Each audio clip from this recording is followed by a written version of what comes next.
In the pre-dawn hours of September 29, 2012, the tranquil community of Summerlin, a picturesque suburb of Las Vegas, Nevada, was shaken to its core. Shauna Tiaffay, a 46-year-old cocktail waitress known for her vibrant presence at the Palms Casino Resort, was found brutally murdered in her apartment. Her sister, distraught and in disbelief, made the grim discovery after Shauna failed to pick up her phone for their daily morning chat. The scene inside the apartment was horrific, with signs of a violent struggle evident in every corner. Shauna's life had been viciously taken, leaving behind a young daughter and a community reeling from shock. Shauna's life was one of contrasts. Her public persona was that of a joyful and dedicated worker, always ready with a smile for the patrons she served. Privately, she was entangled in a troubled marriage with George Tiaffay, a man whose outward achievements masked a more troubled inner world. Their marriage, once filled with promise, had deteriorated over the years, marred by disagreements and estrangement. Friends and family would later recount the couple's increasingly public disputes, painting a picture of a relationship fraying at the edges. In the quiet corners of their home, where the echoes of unspoken resentment lingered, Shauna began to feel a growing disconnect from the man she once thought she would grow old with. George's charming exterior, which had once drawn her in, now seemed like a carefully crafted mask. The man beneath it, a man struggling with personal demons and frustrations, was more evident with every passing day. His temper had become a force in their lives, unpredictable and intense, and it seemed to strike at the most inopportune moments. The isolation that Shauna felt grew as their marriage deteriorated. At work, she was surrounded by smiles and pleasantries, but at home, she was caught in a web of tension and unspoken grievances. Her friends noticed the shift. She was no longer the carefree woman who had once shared her hopes and dreams over coffee and laughter. Her conversations were now filled with hesitations and half-formed thoughts, her eyes betraying the weight of a life that had lost its luster. George, on the other hand, continued to build his career, rising in stature while his personal life crumbled. He wore the role of a successful professional well, his colleagues seeing only the sharp, ambitious side of him. But at home, the cracks began to show. His drinking worsened, and the once passionate arguments between them turned colder, more calculated. He would retreat into silence or leave for hours, giving Shauna nothing to cling to but the empty spaces he left behind. As the tension mounted, Shauna began to seek solace outside the walls of their home. She leaned on her work as an escape, immersing herself in the tasks that allowed her to briefly forget the chaos of her personal life. But even this safe haven began to feel like a prison. The weight of the emotional toll was wearing on her, and no amount of smiling for customers could mask the sadness she felt inside. Meanwhile, George's behavior grew more erratic. Late nights at the office turned into unexplained absences, and his promises to change became empty echoes. There was no comfort in his words, only the hollow sound of a man who had long since checked out of their relationship. Shauna found herself at a crossroads, torn between the woman she once was and the reality that was now suffocating her. The Las Vegas Metropolitan Police Department moved quickly, their initial suspicions directed at the estranged husband, George. The couple's history of domestic disputes provided an immediate line of inquiry. Investigators learned through interviews that George had been seen with an unusual companion in the weeks leading up to the murder, a homeless man named Noel Stevens. This connection raised alarms and guided detectives down a path that would eventually expose a chilling plot. As the case unfolded, the detectives worked tirelessly to piece together the fragmented accounts of those who had interacted with George and Shauna in the days before her death. In the days following Shauna's murder, George was notably absent from the local community, his whereabouts largely unaccounted for. This raised suspicions, but it was the revelation of his strange connection with Noel Stevens that sent shockwaves through the investigation. Noel Stevens was a man who had lived on the fringes of society for years, his life marked by a history of addiction and mental instability. He had been a fixture in the downtown Las Vegas area for as long as anyone could remember, known more for his erratic behavior and cryptic ramblings than for any real ties to the community. So, when investigators began to trace George's movements, they were shocked to discover that the two men had been seen together on several occasions.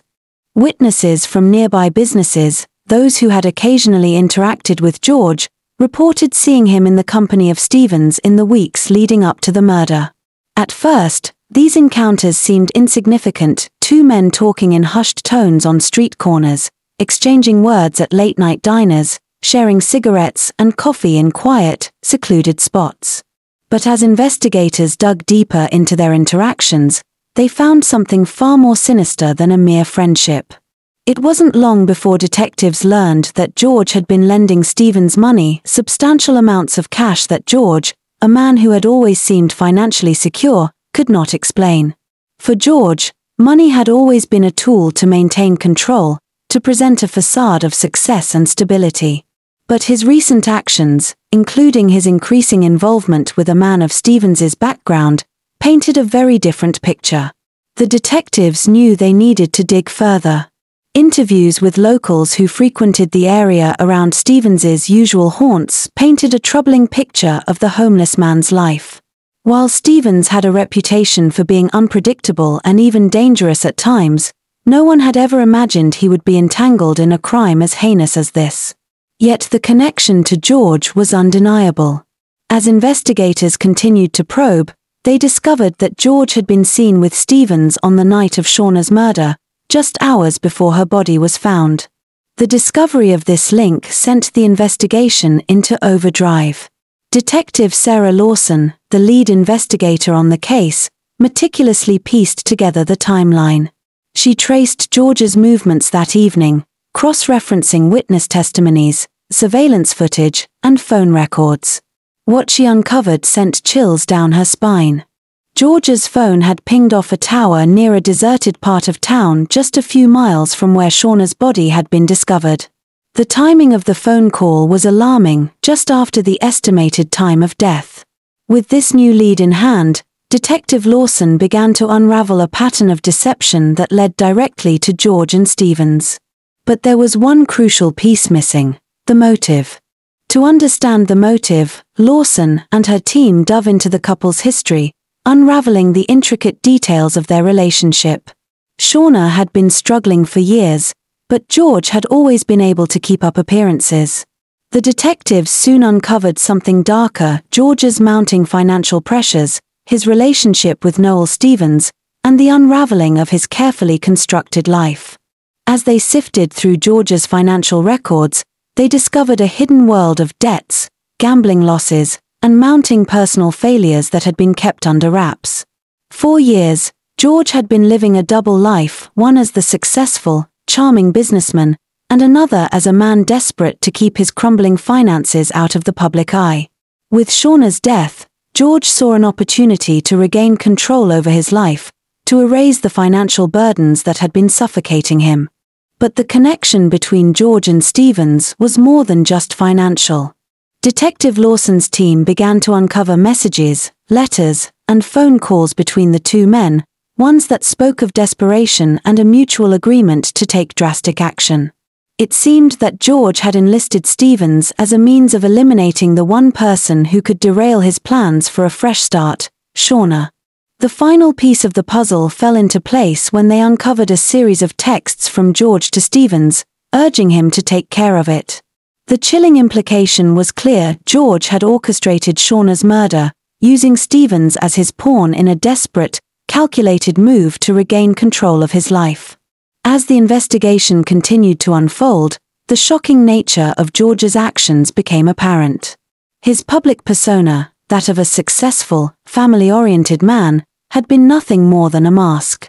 Beneath it, he was a man driven by greed, desperation, and the willingness to betray anyone, even the woman he had once promised to love. Detective Lawson, while shaken by the twists and turns of the case, pressed forward with the mounting evidence. She knew that the truth was within reach. But even as the pieces of the puzzle fell into place, she couldn't shake the chilling realization that George Tiaffay had been living a life far darker than anyone could have ever imagined. The investigation into George and Stevens was far from over. New leads, unexpected revelations, and a trail of lies would eventually expose the full extent of the web of deceit, manipulation, and murder. But for now, as the investigation continued, the detectives knew they had only just begun to scratch the surface of a story far more twisted than they could have ever anticipated. Noel Stevens, a figure well known on the fringes of Las Vegas society, became the linchpin of the case. Living a life marked by hardship and survival on the streets, Stevens was an unlikely accomplice in what was rapidly shaping up to be a murder for hire. His existence had been one of chaos and instability, driven by addiction and a need to survive in a city that showed little mercy to those without means. Yet, Stevens's involvement in the tragic death of Shauna Tiaffay would prove to be a pivotal turning point in the investigation. For weeks, Stevens had remained a shadow in the background of the investigation. He was a transient figure, someone who slipped in and out of the lives of others, often unnoticed and unheard. Yet, as the police continued to piece together the puzzle of George Tiaffay's motives, Stevens's name began to surface. Witnesses had seen him with George on several occasions, but the true depth of their relationship was only starting to become clear. As the pressure mounted, Stevens found himself cornered. The investigators had their sights firmly set on him, their questions relentless, their suspicion growing by the hour. It was a familiar feeling for Stevens, being hunted, being seen as nothing more than a pawn in someone else's game. But this time, the guilt that weighed on him was different. He had been complicit in something far worse than his usual petty crimes. The truth, as Stevens would later admit, was far more than he could bear. Consumed by the burden of his actions and the looming possibility of a long prison sentence, Stevens broke down during an interrogation. He had never been one for eloquence, his words often slurred and disjointed from years of substance abuse, but the confession that came pouring out of him was clear and chilling. "George, he told me, he wanted her gone," Stevens said, his voice quivering with the guilt that seemed to claw at him from within. "Said she was ruining his life. That she wouldn't stop causing him trouble. He promised me money, enough to get out of town, enough to leave all this behind." His eyes darted nervously, his fingers twitching in his lap as though trying to rid himself of the guilt that clung to him. The investigators leaned in, their focus tightening. Every word from Stevens was a potential key to unlocking the full extent of George's role in Shauna's murder. Stevens continued, recounting his interactions with George in the weeks leading up to Shauna's death. The two had met several times at a dilapidated motel on the outskirts of Las Vegas, far from the prying eyes of the public. "George gave me a plan," Stevens continued. "He told me exactly what to do. He said I'd find her alone, that she wouldn't be hard to catch. He said she wouldn't fight back, and he promised me money. A lot of money. Enough to disappear. I was desperate. I thought I had nothing left to lose." Stevens's confession painted a chilling picture of the murder as a carefully orchestrated act. George had not simply asked Stevens to do the deed, he had provided him with the details, giving him the means and motive to carry out the crime. The investigation began to take shape as Stevens's account filled in the blanks. George Tiaffay, despite his polished public image, had been the mastermind behind the murder. He had sought out Stevens, a man with nothing left to lose, and manipulated him into becoming his instrument of destruction. Stevens explained how he had waited outside the Tiaffay home for hours the night of Shauna's murder. He had watched as Shauna returned from her shift at the restaurant, tired and unaware of the danger that lurked just beyond the front door. George, he said, had promised that everything would be over quickly, that Shauna would never see him coming. The details Stevens provided were harrowing. He described how George had meticulously planned every step, from the location of the house to the timing of Shauna's arrival, making sure that no one else would be around to witness the murder. "She didn't deserve it," Stevens murmured, shaking his head as though trying to reconcile the guilt with the reality of his actions. "I thought I was just doing a job. But when I saw her face, I knew I couldn't take it back." The confession sent ripples through the investigation.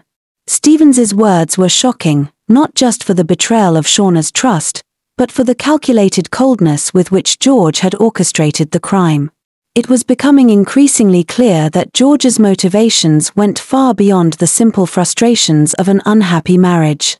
There was something darker at play, something that tied together his financial struggles, his deteriorating marriage, and his willingness to do whatever it took to eliminate the one person standing in his way. As the confession came to an end, Stevens's demeanor shifted. He seemed drained, as if the weight of his actions had taken everything out of him. Yet, despite his remorse, Stevens was now a crucial witness in the case against George.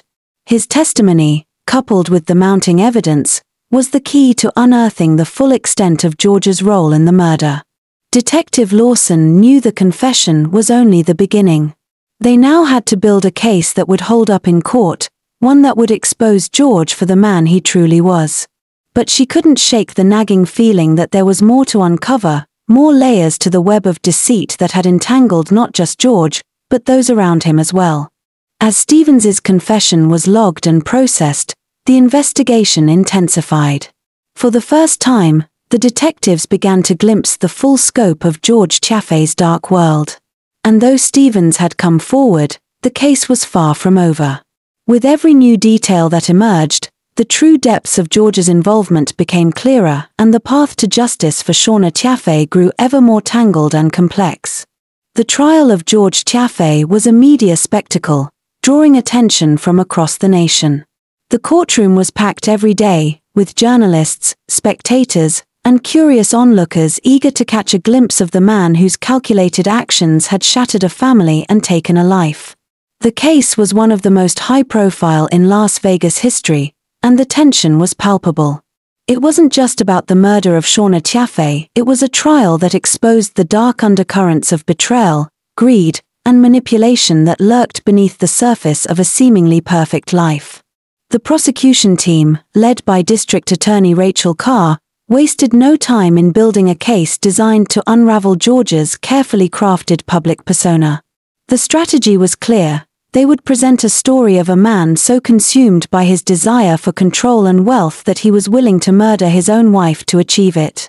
The motive, as they argued, was multifaceted: George's desperation to regain custody of his daughter, his mounting financial troubles, and the substantial life insurance policy he stood to collect upon Shauna's death. The case against George was built on a foundation of evidence that painted a chilling portrait of a man willing to go to any lengths to cover up his personal failures.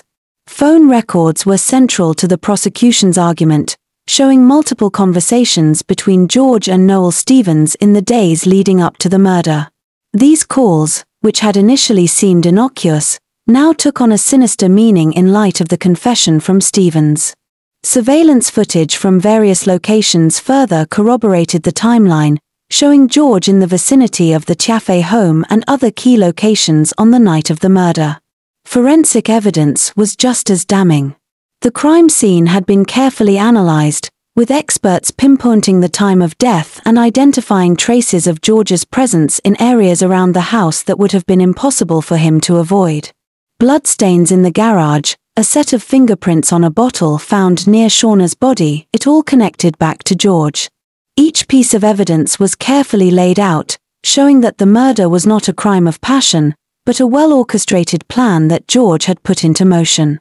But it was the testimony of Noel Stevens that truly captivated the courtroom. The homeless man, whose life had been marked by addiction and poverty, had once been a shadow in the lives of many, but now he was the key to unraveling the truth. Stevens took the stand with a mixture of fear and remorse in his eyes, recounting his actions on the night of Shauna's murder in harrowing detail. His words painted a vivid picture of the crime, showing how George had manipulated him into becoming an instrument of destruction.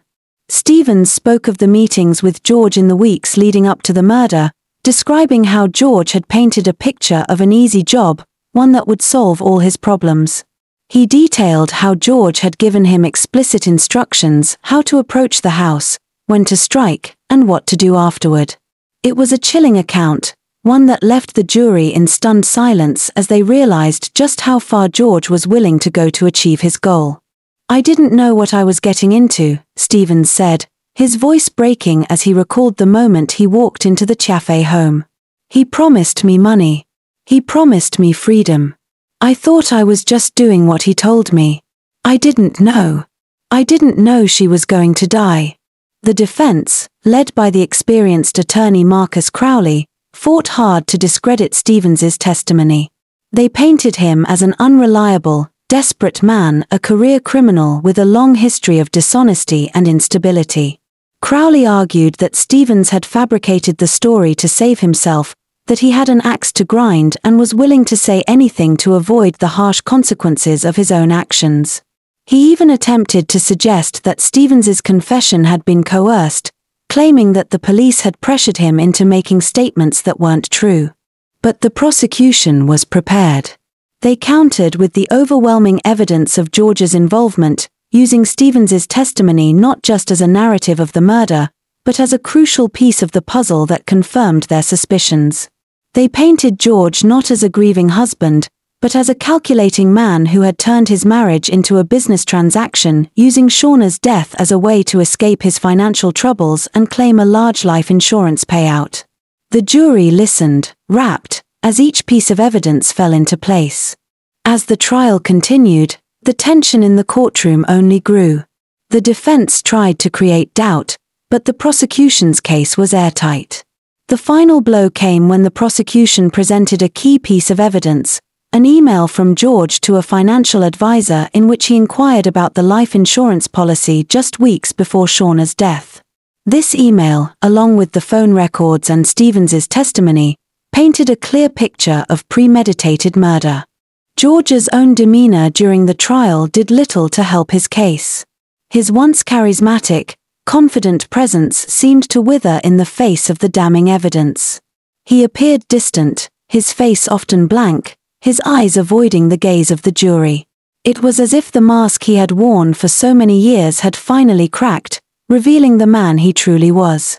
For Shauna's family, the trial was an emotional roller coaster. Every piece of evidence that was presented in court reminded them of the brutal reality that Shauna had been murdered by the man who had once promised to love and protect her. They sat in the courtroom each day, their faces etched with grief, as they watched the life of their beloved daughter, sister, and friend be dissected in front of them. By the time the defense rested its case, the jury was left with little to question. The evidence was overwhelming, and George's once spotless reputation had been irrevocably tarnished. He was no longer the successful businessman and loving father the public had once believed him to be.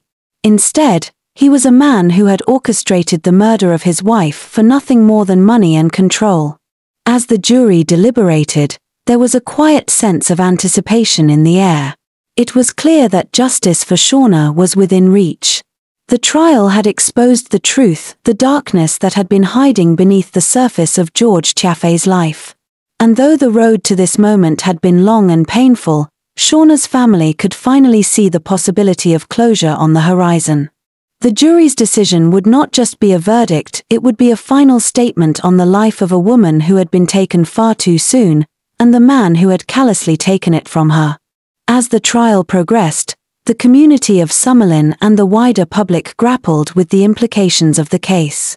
Discussions about domestic violence, the vulnerabilities of those living on society's edges, and the masks worn by seemingly upstanding citizens filled local forums and news outlets. The case served as a stark reminder of the hidden depths of human deceit and the ripple effects of crime on a community.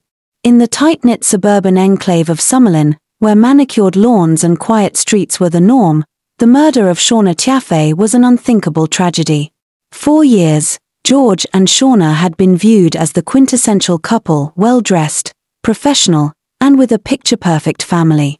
Their presence at local events, their participation in community activities, and their status as reliable, hard-working residents had ingrained them into the fabric of the neighborhood.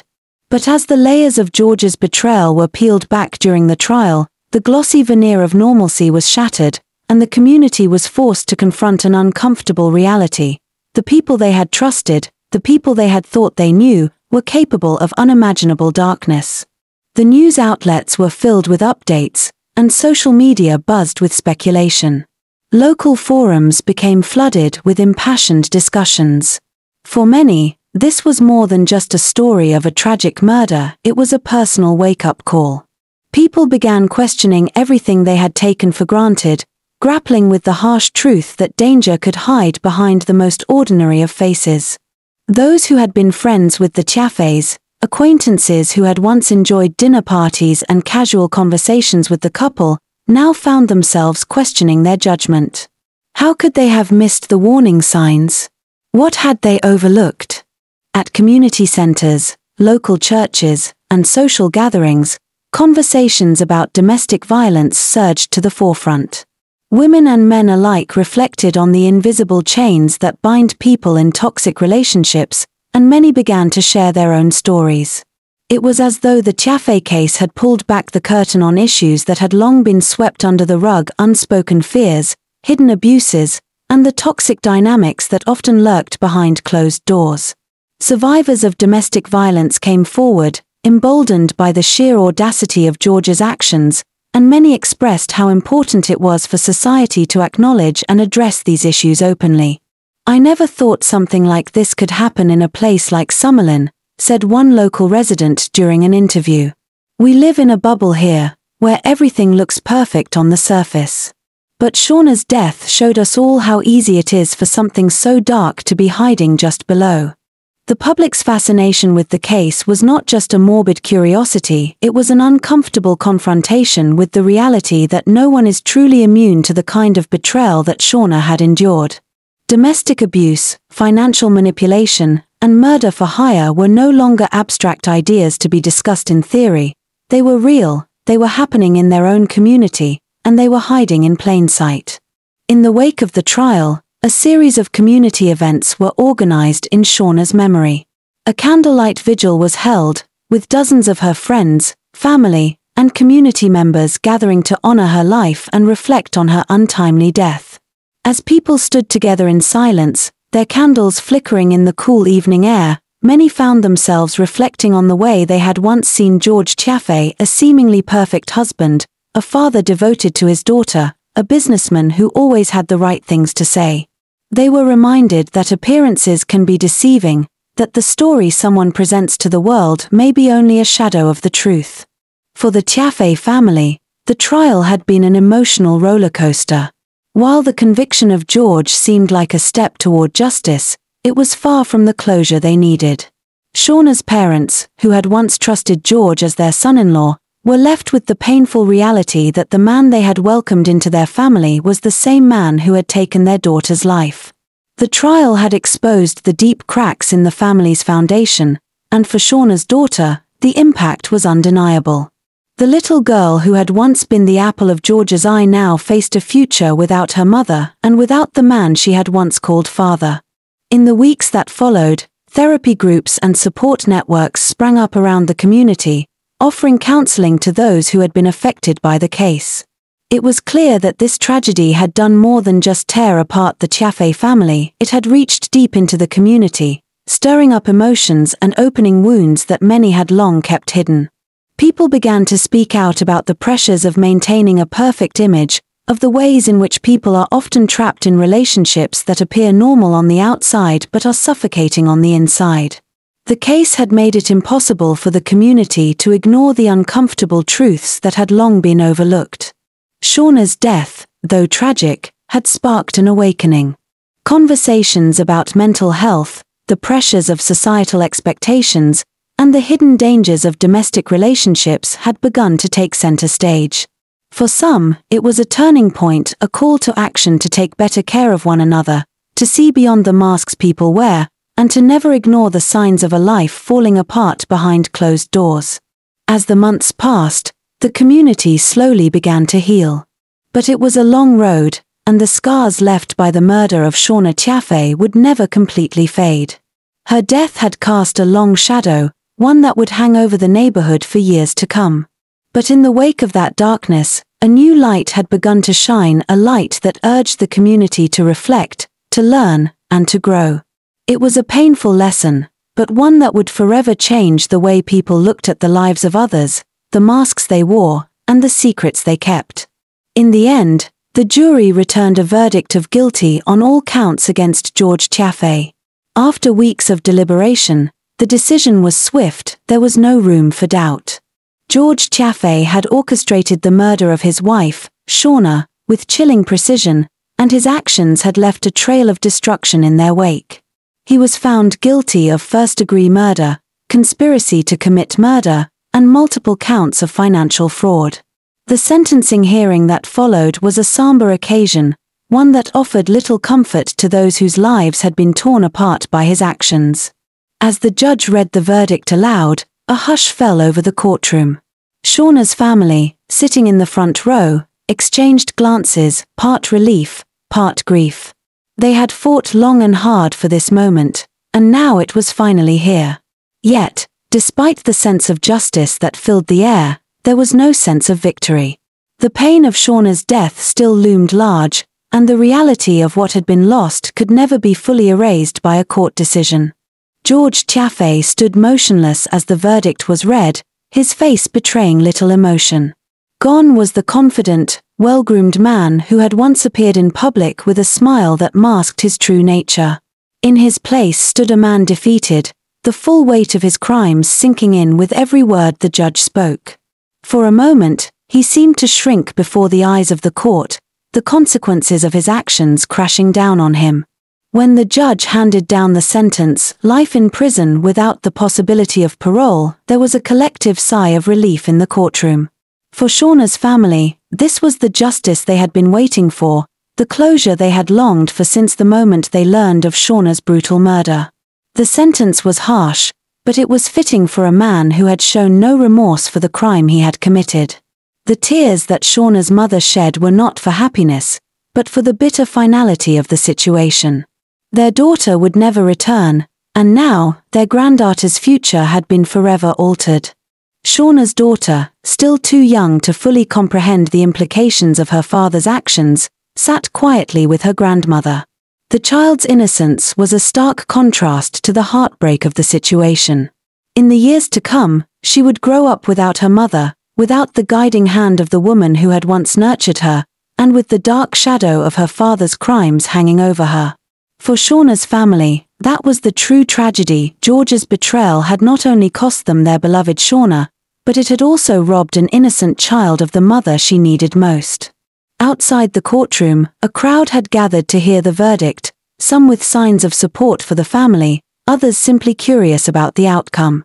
The media presence was overwhelming. Reporters from local news stations jostled for position, eager to capture the moment. Yet, despite the cameras and microphones that filled the space, the atmosphere was one of quiet reflection. For the people of Summerlin and the wider community, the case had exposed the darkest corners of human nature and forced them to confront the painful truths about the lives of those around them. The courtroom buzzed with the sound of whispers as George was led away in handcuffs, his face now a mask of resignation. For all his previous efforts to hide his true self, there was nowhere left to run.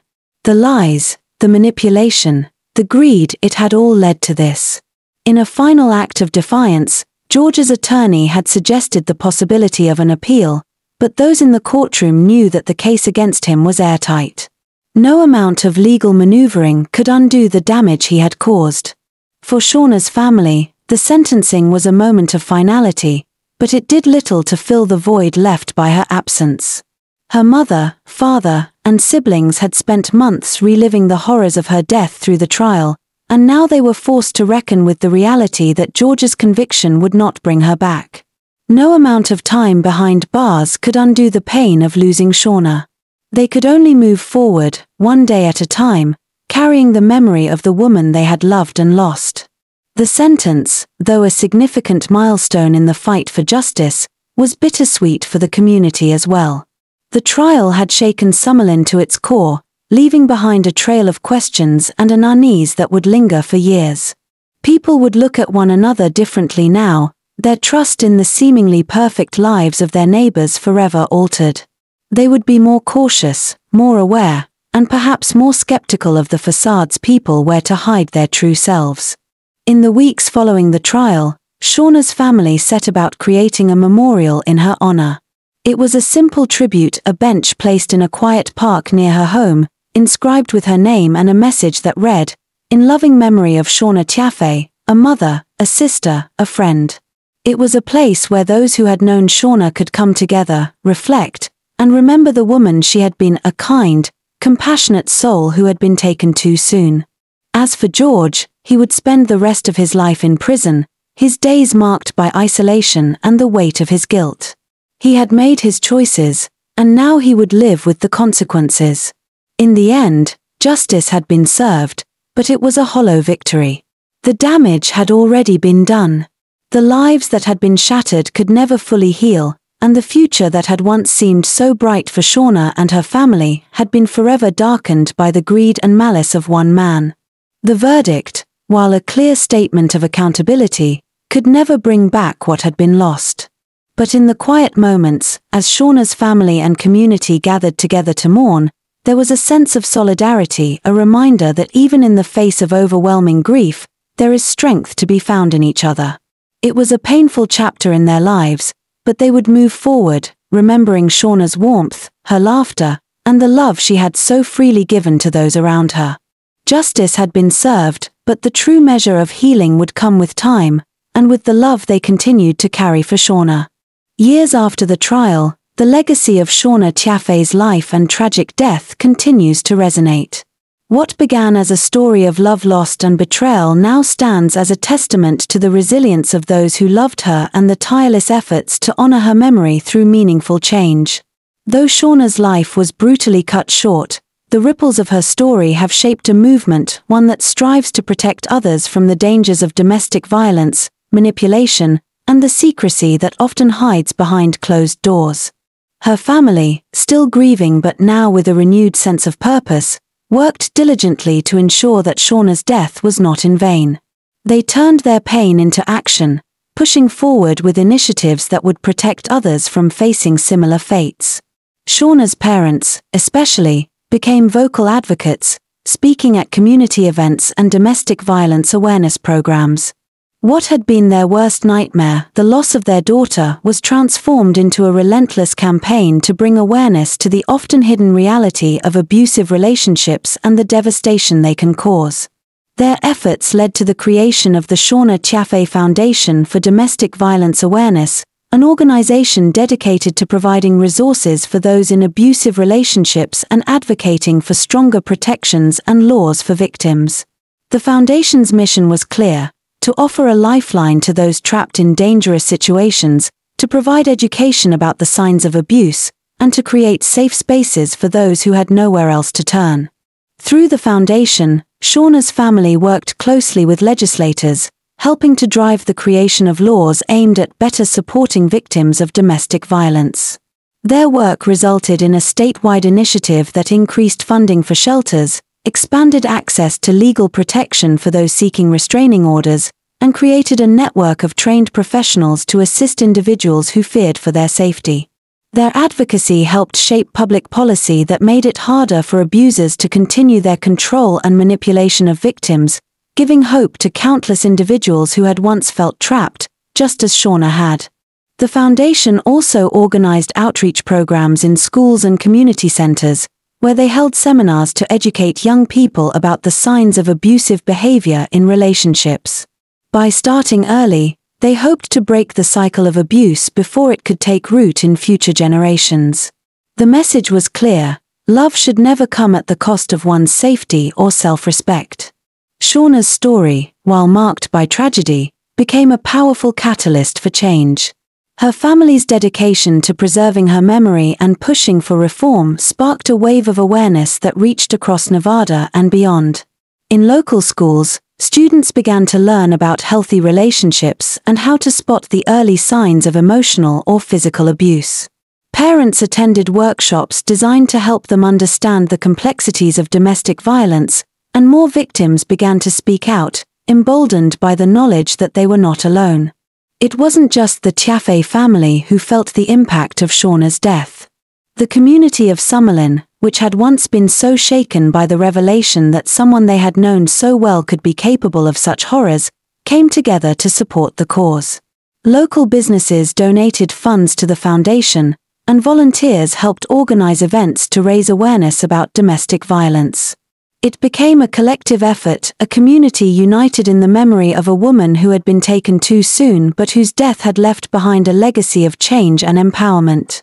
Shauna's daughter, though still deeply affected by the loss of her mother, grew up surrounded by this outpouring of love and support. With the help of her grandparents, aunts, and uncles, she found healing in the midst of pain. Her childhood, though shaped by the tragedy, was filled with a network of family and friends who made sure she never felt alone. As she grew older, she began to understand the full scope of her mother's impact, and she joined the efforts to honor Shauna's memory by participating in foundation events and even speaking to other young people about the importance of healthy relationships. The foundation's outreach expanded, and Shauna's story reached those who had never known her. People who had once lived in silence began to share their own stories of abuse, finding strength in the knowledge that their experiences mattered. They saw Shauna's family, who had been willing to stand in the face of unimaginable pain and channel that grief into something greater, and they realized that they too could find a way out. Shauna had become a symbol of hope for those who felt powerless, and a symbol of justice for those who feared their voices would never be heard.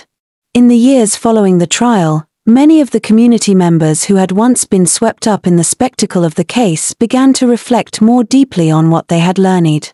They understood now that the most dangerous form of abuse is often the one that hides behind the closed doors of a well-manicured house, the one that wears the mask of a loving spouse and doting parent. And they knew that, just as Tiaffay had manipulated the lives of those around him, so too could others manipulate their way into situations of power and control. The case had opened eyes and started important conversations about power, control, and the need to be vigilant in recognizing the signs of abuse before it's too late. But perhaps the most profound aspect of Shauna's legacy was the deep, lasting change it sparked in those who knew her, and in those who came to learn about her story. The tragedy that had ended her life had become the impetus for a movement, one that worked not only to remember Shauna but to honor her in the most meaningful way possible, by preventing other families from suffering the same fate. As the years passed, Shauna's family found solace in knowing that, even in death, she was still changing lives. Her memory lived on in every law that was passed, in every person who found the courage to leave an abusive relationship, and in every child who learned the importance of respect and love in their own lives. Shauna had never known the full extent of the impact she would have on the world, but through the work of those who loved her, her legacy lived on, a beacon of hope in the fight against domestic violence. And so, Shauna's story, though born from sorrow, became a story of transformation, a story of resilience, courage, and the relentless pursuit of justice, ensuring that her legacy would continue to inspire and protect for generations to come.